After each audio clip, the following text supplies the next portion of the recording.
get right back into the action for another day of the week. Welcome to the Wednesday edition, Chasing That Paper, presented by VegasInsider.com, coming off a 2-1 showing there yesterday. So we'll try to keep the winning ways going here on Wednesday, covering every sport there is to cover pretty much here today. NBA, college basketball, college football, NHL. Today I am joined, let's bring him in right now, my respected colleague over at Vegas Insider, my guy Kevin Rogers, down in South Florida right now. Kevin, I'm going to put you on the spot right away. So I know you're a fan of the big Cobra Kai show, Karate Kid spinoff. The main character, Daniel LaRusso, in his prime, former All-Valley State champion. How long would him in his prime last in a street fight versus Rocky Balboa in his prime? Could he last a minute in that fight? Karate's all about defense, but could he take a big punch? What do you think? I think he could. I mean, remember, he's got to, he could use his feet too. Rocky only can use his, his hands. And, look, I know that Rocky beat Apollo, even though, at the end he didn't really knock him out. I mean, they both fell down, and then he had to get back up, and then he beat Mr. T. Look, Rocky beat a lot of cupcakes. I think we all saw that, and then even Drago, that was more of revenge. You know what that was? That was like the Baker Mayfield revenge game when, Apollo died, and, he had to beat him for his friend. So Drago was a machine, and he beat him, but LaRusso, yeah, people can say he cheated against Johnny Lawrence, but when you watch Cobra Kai, he still was kicking ass even in his 50s. So I'm gonna go with LaRusso on this one. LaRusso's got a lot of more rage, I think, than Rocky did. All right, don't sleep on Daniel LaRusso. You heard it from Kevin Rogers first. Okay, so Kevin, a lot to get into here today. So no more silly business here off the top. Let's get right into the action from action tonight. Of course, we have Eastern Michigan, Kent State. What are you looking at in this game? This is a major contrarian play for me, Joe, because all the numbers point towards Eastern Michigan. Kent State is favored in this game, but I'm going to back the Golden Flashes here. They're laying 7.5 at home against this Eastern Michigan squad, and both teams are 3-3 in the MAC this season. First, with Eastern Michigan, they've covered 4 straight dog. They've won 4-0 on the road. They beat Akron last week, and Akron, as Joe would say, is dog shit.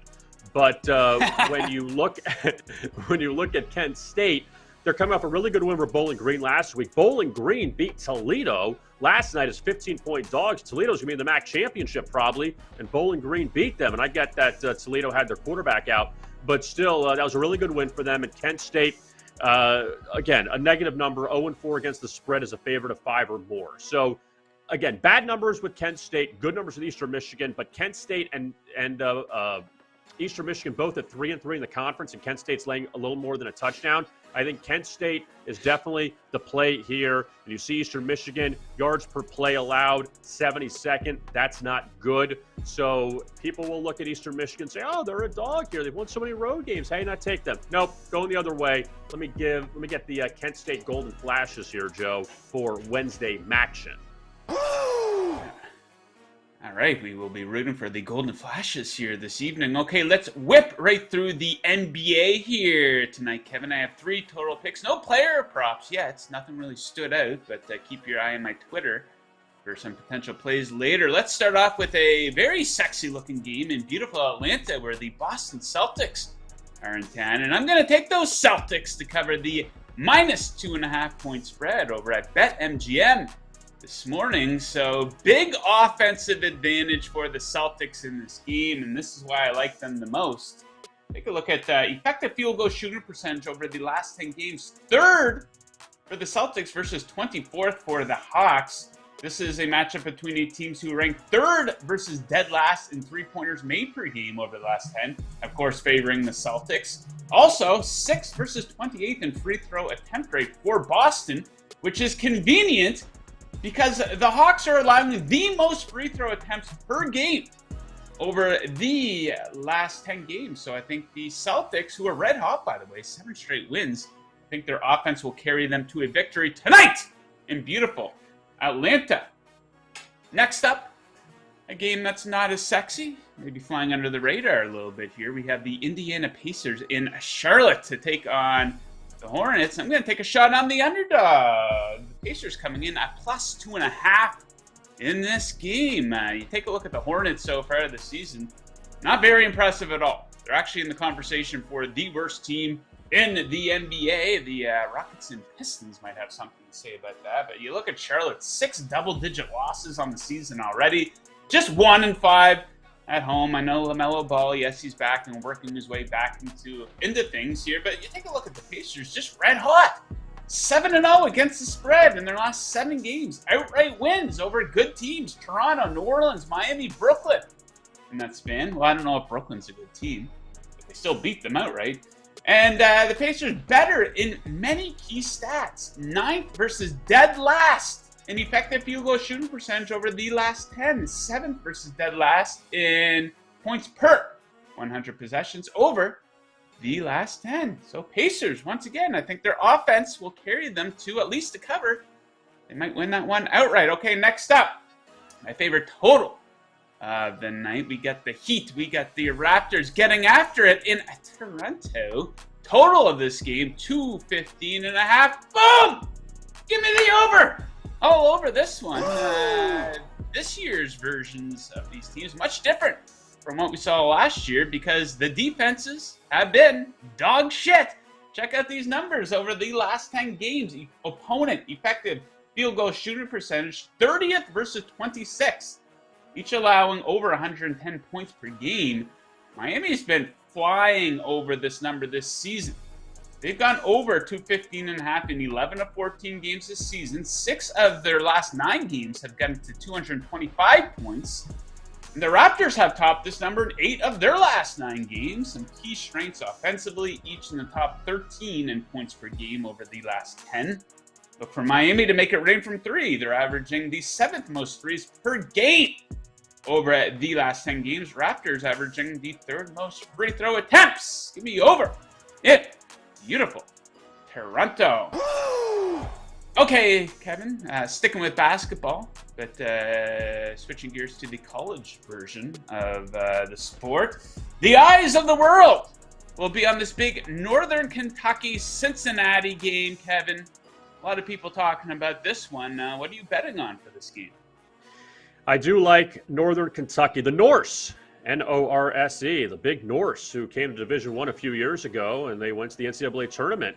And they're a good team out of the Horizon League. I do like them +6.5 against Cincinnati tonight. And when you look at this matchup, it's again the top one on the board. So a lot of people would want to take Cincinnati because they know the name. They don't know Northern Kentucky as well. But 7 miles apart, and this is for our guy Tito. This is kind of like if Miami goes to FIU and plays them on the road. That you're going to have a pretty raucous atmosphere, I think, in Northern Kentucky tonight. And again, Cincinnati, located in Southern Ohio, so you're going right over the border there to Kentucky to play this game. And this is the biggest home game Northern Kentucky's probably had since they moved to Division I. So they'll be looking forward to this game. Also, Northern Kentucky, dating back to last year, 16-4 against the spread in their last 20 games. They did lose to Kent State in their opener. Then they beat a cupcake in their second game. So they'll be really focused, I think, on this game with Cincinnati. And also the Bearcats, first road game for them this year, but 3-7 last year in their final 10. On the road last season. I think that, close game. Wouldn't surprise me if Northern Kentucky, covered this one. They pulled the upset all right. But I think bigger game for Northern Kentucky in the grand scheme of things than Cincinnati. Because Cincinnati's got bigger fish to fry. But I do like NKU here with the points at home against Cincinnati. Indeed. There you have it. Kevin has spoken. Okay, next up we move to the ice. And I've got an ice dog for you guys. We hit a nice ice dog on Monday night. We hit the St. Louis Blues +165 in Colorado. Tonight, we will target the Buffalo Sabres coming in at +145 in Ottawa. Ho, ho, ho, ho. Get the sound effect queued up, Tito? There we go. Better late than never. I will take it. All right, so give me the Sabres +145. They're on a 6-game losing streak, but they're not as bad as that losing streak indicates. Top half of the league in expected goals for percentage and high danger chances for percentage over the last 10. Better than Ottawa in both of those categories. And let's not pretend like Ottawa is hot by any means. 1-8 in their last 9 games. Big defensive advantage for Buffalo in this one. Ottawa 29th in expected goals allowed and high danger chances allowed. 30th in shots allowed over their last 10 games. And the Senators, very undisciplined. They cannot stay out of the box. 5th most penalty minutes in the NHL, the 5th fewest for Buffalo. Give me Buffalo to stop the bleeding tonight in beautiful Ottawa, Ontario, Canada, the nation's capital. Okay, Kevin, let's look ahead here to Saturday college football. Super sexy game. The Battle of Los Angeles. UCLA, USC. Who are you taking in this one? Joe, I'm going to look at the home team and back the Bruins here. And look, there's a lot of things on UCLA's side in this game. UCLA, they have a couple good home underdog wins already in the conference, beating Utah, beating Washington already at home. And USC, look, I don't want to dog Lincoln Riley. They're 7-1 inside the Pac-12. They've been a double-digit favorite 6 times in conference play. They've beaten the likes of, and I'm going to give you the records in the conference. Colorado's 1-6, Cal's 1-6, Stanford's 1-7, Arizona's 2-5, Arizona State's 2-5, Washington State's 3-4. The best record that they've beaten inside the conference is Oregon State, who's 4-3, and USC barely beat them on the road. Also, USC did lose at the end of Utah, and they have not played Oregon. They have not played Washington. Obviously, they're playing UCLA this week. And for UCLA, there was a bit of a letdown spot last week against Arizona. They were 20-point favorites, the Bruins. They got down 14-0 out of the chute. UCLA actually led in the fourth quarter, but Arizona scored the final 10 points to beat UCLA. And the Bruins, they've beaten Utah, who's 6-1, Washington's 5-2, and they did lose to Oregon, who's 6-1. So they just played better competition so far in the Pac-12. USC's defense has not been great since a nice start to the season. I just don't see where USC has been tested this year. And UCLA did beat them last year, but you kind of throw that out because USC stunk last year. So I'm going to go with UCLA here, taking the points against USC. The winner gets In-N-Out burgers. The loser gets nothing. In-N-Out burgers. Nice reference there from Kevin. Yeah, I hit up In-N-Out every time I'm out on the West Coast in Las Vegas. I probably only had it 3 or 4 times in my life. The burgers are really good. I like that they toast the bun. Has a nice little crunch to it. The fries absolutely suck, though, Kevin. The fries are trash. I could go get the no-name frozen ones up at the grocery store, throw them in the oven, put a little bit of salt on them, and they'd probably be better. Your thoughts on In-N-Out? You're an Ore-Ida fan, I'm guessing, right?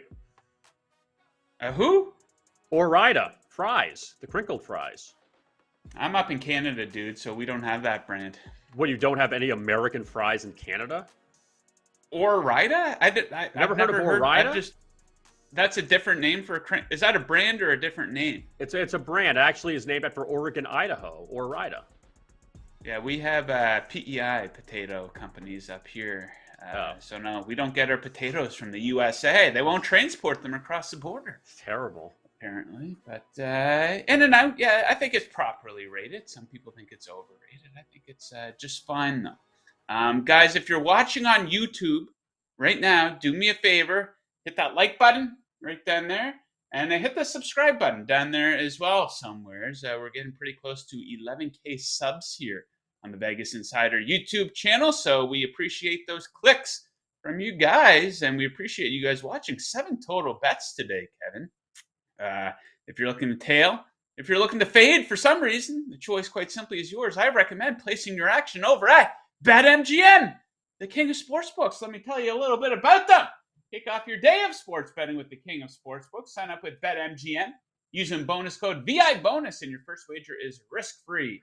Up to $1,000. That's VI bonus, all one word and no spaces, and your first wager is risk-free. Up to $1,000. Visit BetMGM.com for terms and conditions. You must be 21 or older. BetMGM, the king of sportsbooks. Yeah.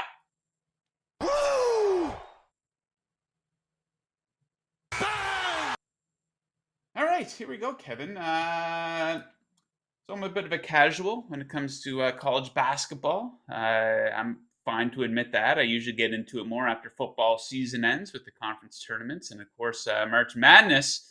So we're going to take advantage of you being here and take a look at the national championship futures, the odds board. Of course, we're only a couple games into the season, but worth a discussion here. So I see Houston as the favorite, plus 750. So what's so special about this team? Why are they worthy to be the favorite? Do you think they're worth a bet at plus 750? I mean, I don't see why not, Joe. I mean, a lot of these teams, you're normally going to get really good teams in the Final Four for the most part. Houston fell short of the Final Four last year. They lost to Villanova in a low-scoring game. Houston, they are great defensively, one of the best defensive teams in the country. Kelvin Sampson, he's really rebuilt that Houston program over the last few years, always the favorite to win the American Athletic Conference. But, Houston, again, it's all about the matchups in the tournament. When you see these teams, in the NFL, some of these teams may not make the playoffs, where in college, Houston, Gonzaga, Duke, Kentucky, Kansas, Michigan State, all of them will be in the tournament. It's just about who you're going to draw in the tournament. And winning 6 games is very difficult. And a lot of, teams, you look at it and say, all right, 6 games, you get to 6. You get through 2, you're at the Sweet 16. You're playing really good competition. You win that game, you get to the Elite 8, really good competition, Final Four, and so on and so forth. So I think Houston definitely is worth the look. I mean, you don't see teams that are 2 or 3 to 1. If Houston's at 750 and they're the favorite, you see this thing is wide open, but also it's wide open with really good teams. Gonzaga's up there at 10 to 1. You just kind of wonder when Gonzaga's going to fall apart in the tournament because they're going to be a 1 seed probably after they take care of the WCC. But, again, last year, Kansas won the championship. They'll be in the mix. Duke, now with John Shire as the coach. Coach K is gone, but you still have the talent there. They'll be in the mix. Kentucky will be there. It's just about now, will it be Texas, Arkansas, some of these other teams that could maybe, I don't want to say sneak up, but at 20, 30 to 1 in that range that maybe could be a surprise and be a nice, payback if they win the championship. I think it'd be funny if Duke won it all the year after Coach K retired. I would get a good laugh out of that. Okay, I mean, so why not? I mean, Joe, everyone talked about Krzyzewski and the tour last year, the retirement tour, and they played North Carolina at the end. They make the Final Four. And part of you is like, I want you to get knocked out by North Carolina. Like, that would be just perfect. And, Coach K was great for college basketball, but, enough of, the celebration and all of that. He went a long time without winning a title. They were riding on reputation. Now John Shire, who was at Duke for a while, and obviously, he was a name there. Wasn't an NBA player, but we'll see if he's the next guy in line because Hubert Davis went to North Carolina, got them to the Final Four last year in the championship game before they blew it to Kansas. So a lot of these teams getting their former players and just a little bit of a youth movement instead of having, these old guys on the sideline. So, we'll see if Duke can do it again this year. Yeah, these retirement tours, Coach K, the Derek Jeter one, getting a standing ovation at every stadium he went to. I think the Tim Duncan one was very annoying. And that's why Tom Brady, when he retired this past offseason, I was like, there's no way he's not coming back because he's going to want to milk that retirement as much as he can. He's going to play again next season. He's got a lot more free time on his hands now, right? So these retirement tours, people milk those as much as they can. Okay, guys, if you like what we do here at Vegas Insider, make sure you check out the brand new Vegas Insider app. We've got up-to-date, easy-to-navigate odds for every major sport. We have all our latest shows, best bet videos, and podcasts, props, trends, features, news, all on the Vegas Insider app. Download the Vegas Insider app right now on Apple and Android. Bet better with the Vegas Insider app.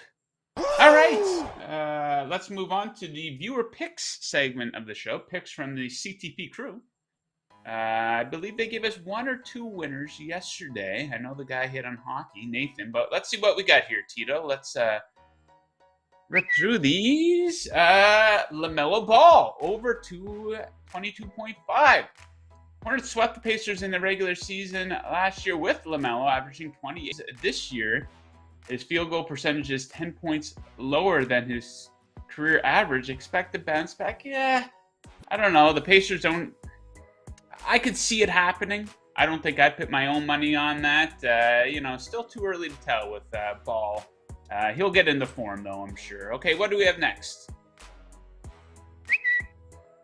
All right, a Mason Plumlee prop. A lot of talk Pacers Hornets on today's show, Kevin. Chasing that paper, you're home for Pacers Hornets picks. Mason Plumlee under 9.5 points.